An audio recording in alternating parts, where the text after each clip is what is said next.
Greetings, philosophers. Welcome back to Philosophy Zone. We're in the thick of our five-part series on Friedrich Nietzsche's Homer and Classical Philology, the lecture he dropped like a grenade in 1869 at the University of Basel. Last time, we met the young Nietzsche, a 24-year-old prodigy shaking up the stuffy world of classical philology, the study of ancient texts.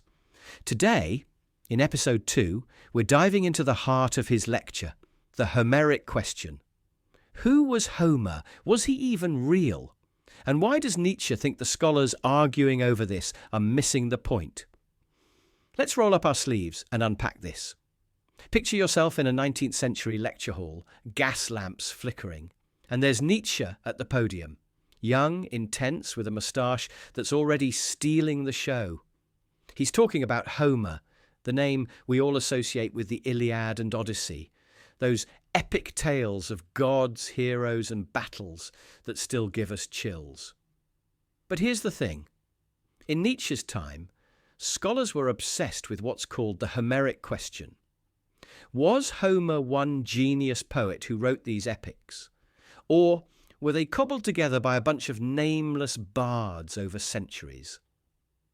This debate was like catnip for philologists, and Nietzsche's about to wade in with a perspective that's, well, classic Nietzsche, half reverent, half rebellious. Let's start with the Homeric question itself.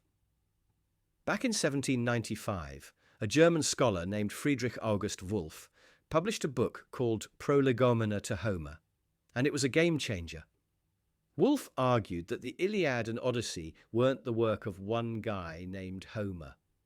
Instead, he said they were oral poems, passed down through generations of singers, stitched together later like a patchwork quilt. Think of it like a really old game of telephone, where each teller adds their own spin. Wolff's idea was radical, because it challenged the romantic notion of Homer as a lone, Shakespeare-like genius. Suddenly, scholars were tearing the epics apart, looking for seams, bits that didn't fit, like different dialects or inconsistent plot points. They wanted to know, where's the evidence? Who wrote what? When? This kind of detective work was philology at its peak. It was like being a literary archaeologist digging through layers of text to find the truth. By the time Nietzsche's giving his lecture, this approach, called the analytical school, was all the rage. Scholars were slicing up Homer's epics like a cake, trying to figure out which pieces were original and which were later additions. Sounds fascinating, right? Well, Nietzsche's not so sure.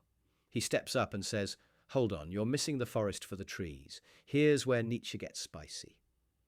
He doesn't outright dismiss Wolff or the analytical scholars. He's too smart for that. He gets that their work is rigorous, that they're trying to understand how these texts came to be. But he thinks they're so focused on breaking the epics into bits that they're losing sight of what makes them special. For Nietzsche, the Iliad and Odyssey aren't just puzzles to be solved. They're masterpieces that capture the soul of ancient Greece.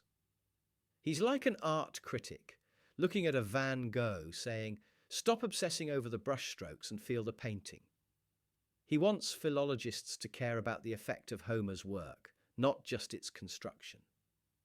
Nietzsche's big move in the lecture is to shift the conversation from history to aesthetics. He says something like, and I'm paraphrasing here, "The question of Homer's personality isn't a philological problem. It's a question of aesthetics and culture." What does he mean? He's arguing that whether Homer was one poet or 100 doesn't matter as much as what Homer represents.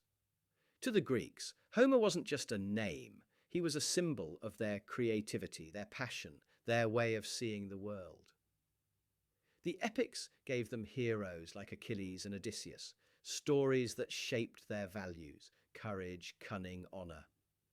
Nietzsche's saying, let's not lose that magic by turning Homer into a footnote in a scholarly debate. Think about it like this. Imagine you're obsessed with who wrote your favorite song. Was it one artist or a team of ghostwriters? You could spend years analyzing the lyrics, the production, the studio notes. But at the end of the day, what matters is how the song makes you feel, how it brings people together. That's Nietzsche's deep intuition. It's a game changer. He's not saying the historical stuff is useless. He's a philologist after all. But he thinks it's only half the story. The other half is about why these poems still grab us, why they've lasted thousands of years. This is where Nietzsche starts to sound less like a professor and more like the philosopher we know from his later works. He's already hinting at ideas he'll flesh out in The Birth of Tragedy a few years later, where he talks about art as a way to give life meaning. For Nietzsche, Homer's epics are more than texts. They're a kind of cultural glue, holding the Greek world together through shared myths.